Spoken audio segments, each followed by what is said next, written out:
we're wrapping up in the 10 o'clock hour. We got a lot of great information. Kevin, give us your takes on that before we get into score predictions.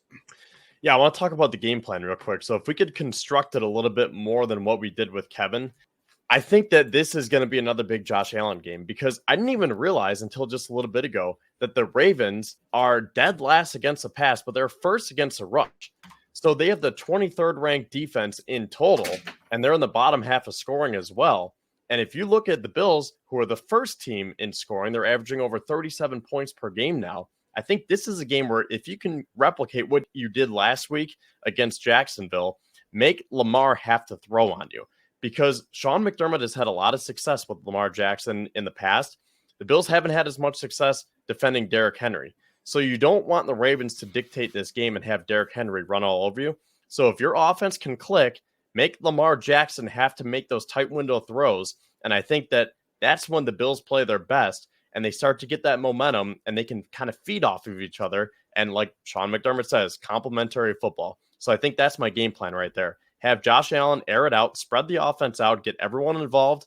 And I think that if you can do that, that'll make things a lot easier for the defense. There you have it. I think that ultimately, I don't think that even though we want to use a similar game plan to the Jags, they don't play as much man.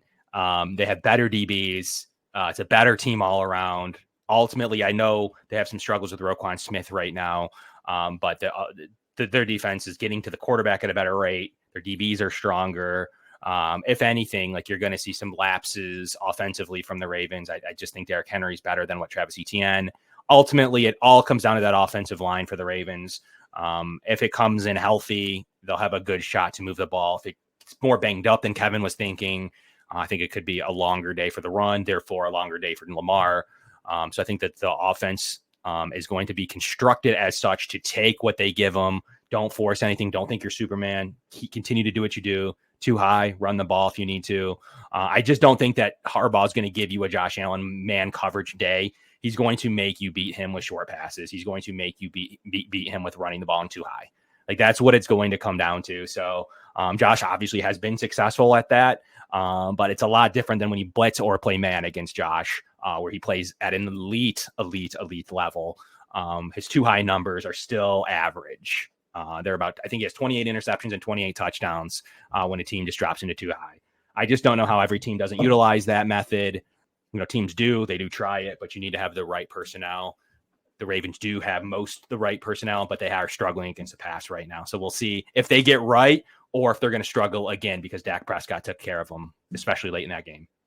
Yeah, and, you know, to your point about their DBs, that's what I was telling Kevin. Like, I still want to respect that because listen to some of these names here. Nate Wiggins, Marcus Williams, Kyle Hamilton, Brandon Stevens, Marlon Humphrey. They drafted TJ Tampa. They signed Eddie Jackson. So, like, they still have some dogs on that back end. But to Kevin's point, the middle of their defense has been a little bit weaker with Roquan Smith not playing up to his level. They have Kyle Van Noy, who, you know, Josh Allen has a history of trucking over, at least at one time. He's getting up there in age. So I think they're susceptible to the middle of the field there. And that's why I think that maybe you don't want to completely air it out with Allen. But I think, like I said earlier, if they can continue to spread the field horizontally, that'll lead to more prosperous gains vertically. So I think if you want to live in the middle of the field in the flats, because let's not forget the tight ends of the running backs here, Josh Allen has been connecting with those guys between Kincaid, Knox, James Cook, Ray Davis, now even Ty Johnson.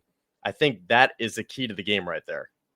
You contain them with your DNs. You don't contain them with linebackers. If you spot, I mean, Lamar can make almost any linebacker miss. Maybe not the top of the top, but majority of linebackers aren't going to be able to contain Lamar Jackson. So you contain him with the ends, big in the body, in the pocket. You keep him in the pocket. You play DN contain. You pass rush up the middle. I mean, it's a pretty solid game plan with what you tried. It doesn't mean you can. It's what you try to do. You get that interior pressure with that Oliver, you know, Daquan Jones.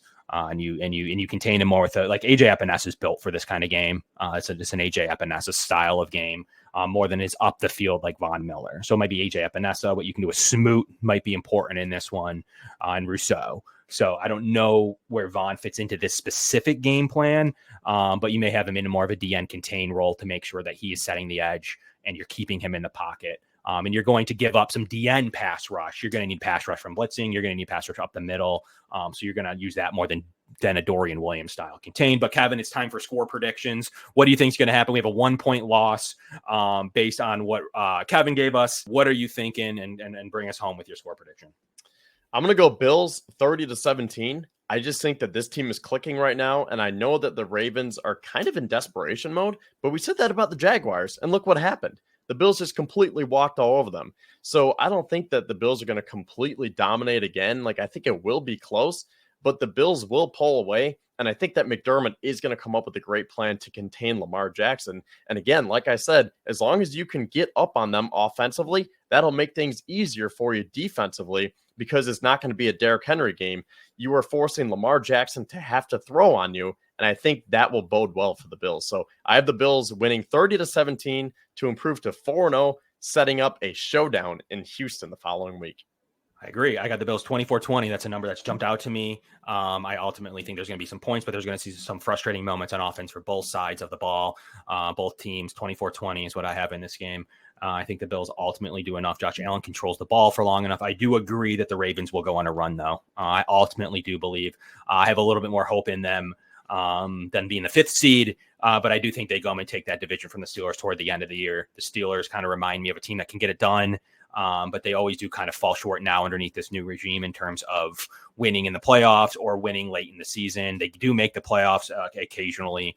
They do have a good defense. I just don't know how much I buy that offense right now. And I think that the Ravens will come through and win a bunch of games in a row in the middle of the year once they figure out some of the lapses across their O-line as well as some of the DB things.